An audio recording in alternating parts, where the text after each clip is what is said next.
Let's talk about some of the practical stuff as well. So, and bring it to kind of CAD.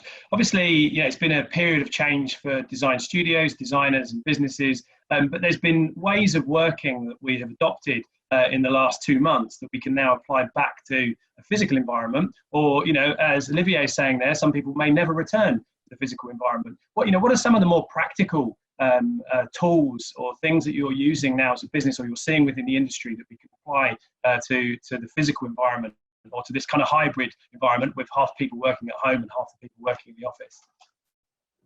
Sure. I really like Olivia's point that work is something that you do and it's not somewhere you go. And I think that is so true of our current situation. In our before COVID lives, we would actually set up a physical war room, which is where we would have the walls plastered with Post-its. And each Post-it was like a quote or an insight from our interviews. And there was this physicality to actually moving the Post-its around to come up with those patterns. And everybody in the team was sort of working in the room together. And there were a lot of conversations. And that was so energizing and it was so beautiful. And now we've had to look at how we can recreate that digitally. So we've actually turned to tools like Mural and Miro, and these tools actually allow you to recreate that wall to some extent, and they also allow you to sketch in real time, So it's taken some getting used to. Like, I don't think the sketches are that good yet, but again, it allows for this very quick exchange of ideas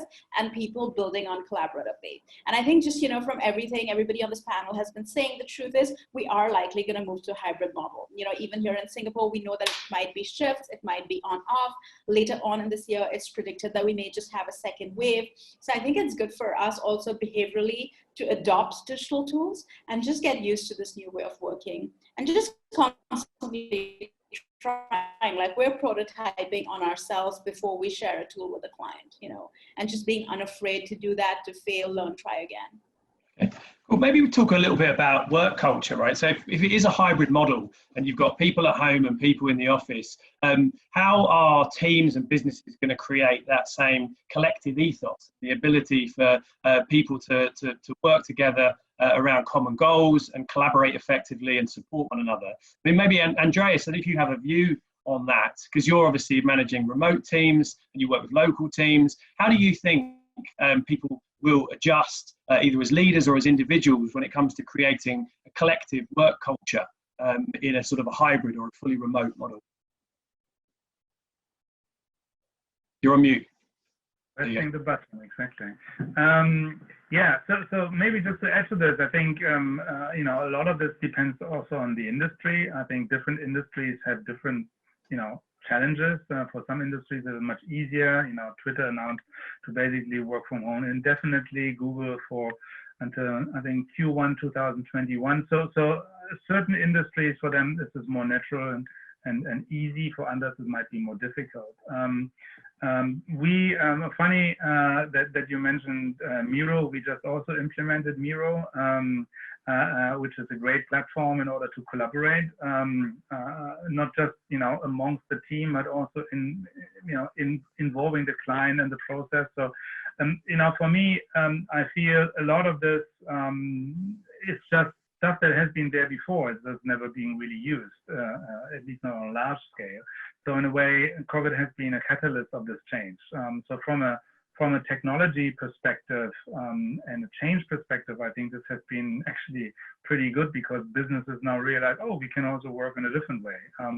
Particularly here in Japan, we have 7 million empty houses, which is in a way crazy because property is really expensive here, at least in the cities. And what Olivier was saying, if people now moving out, maybe those 7 million empty houses won't be empty anymore. So a lot of cultural change can be facilitated through this, and that brings us to cultural change and consistency across a company. I think a lot of this is simply like it was before, to be honest. I think culture depends on what you do, and whether you do it in a virtual space or in a real space. It's all about what do you bring to the table, and how do you prove that the values that you're promoting are actually really your values. Do you put money behind this? Do you stand up for it? I think that is no difference. I think the difference here is you have to work a little bit harder to make people feel it. You know, give them, you know, help them to orientate themselves. Right? Don't put a PowerPoint slide together and then put it somewhere. But make values to be lived and referred to, so that people actually can internalize them and can use them as a reference. So I think, you know, on one hand, I feel the playing field has been kind of more equalized, because now, you know, everything is on the screen. So, you know, what you have to offer is basically yourself and the visual that you're seeing, right? I think what comes to life is, you know, the idea and the consistency that you have and the determination in order to bring it alive. Cool. Shen, maybe I bring this one to you as well. So Shen, obviously having worked in corporate environments, in smaller collaborative environments, I mean, what do you think, building on the points that Andreas has made there, but also the differences between different working sizes or culture within different corporate or kind of non-corporate environments, based on your experience? Right. I think precisely. I think I can resonate a lot with both what you know, Kaj was saying, and also Andreas' point of view as well, working in both environments. I think besides the tools we have at hand for productivity and efficiency-driven purposes, I think this is the first thing, like baseline for Circle to consider in the first place, right? Like, how do you exchange assets with your clients? How do you address confidentiality issues? All these big corporate questions, right? So you have to consider. So besides also the real-time collaboration like Miro, it's great tools. So we have to consider all the so pros and cons, and for different type of stakeholders.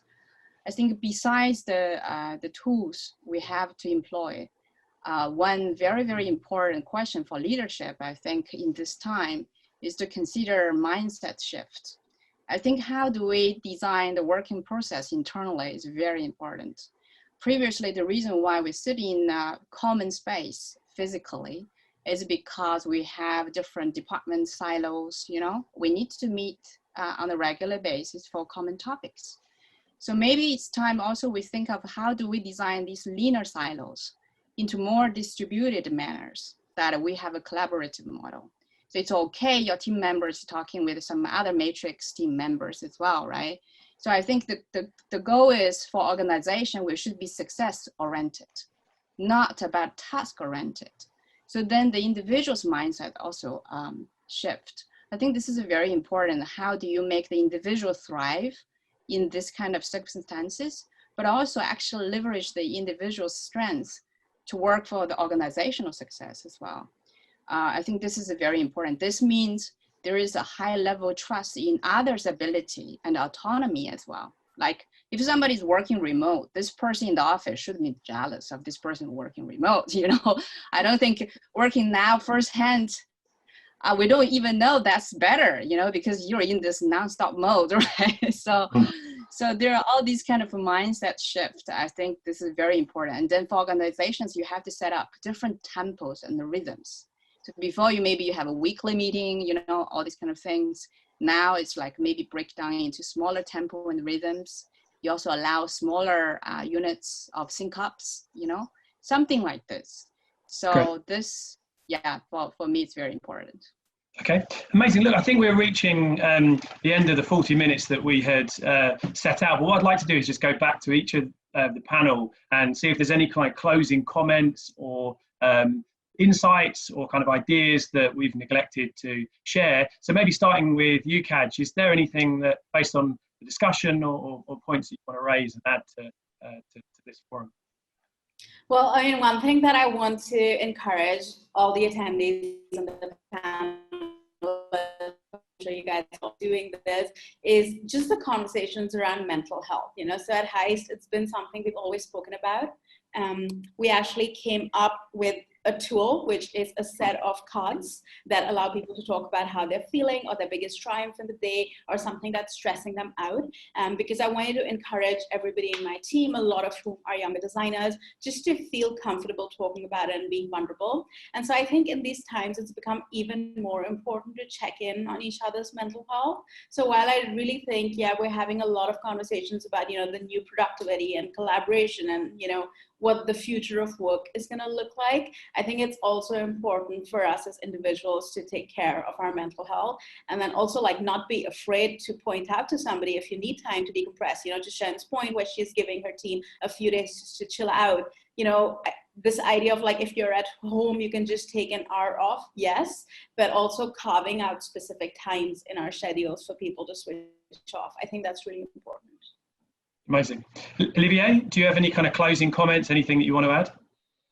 Yeah, for me quickly, the biggest learning of that, I think for everyone, is that we have a need for clarity and really clear purpose. A lot of the work that creative have always done is related to cooking. You put stuff together, you see how things react and you find a way.